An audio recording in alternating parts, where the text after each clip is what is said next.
আজ সকালে ঘুম থেকে উঠতে না উঠতেই মার কাছে খেলাম বকা। এই যে চা করা দেখছো, এটা ধরে আমি দুবার চা করছি।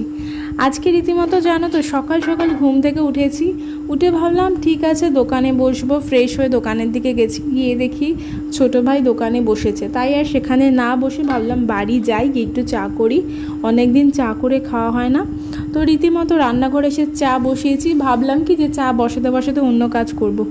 বাট যেই গেছি অন্য কাজ করতে, এসে দেখি চায়ের জল সব টেনে গেছে। আর তখনই মা এসেছে, মা এসে দিল বকা। তো যাই হোক, এগুলো আমার মনে হয় আমার মতো অনেকেই আছে যারা এরকম বেখেয়ালি মানুষ, যাদের এরকম ভুল হয়। বাট জানি না আমারই কেন হয়।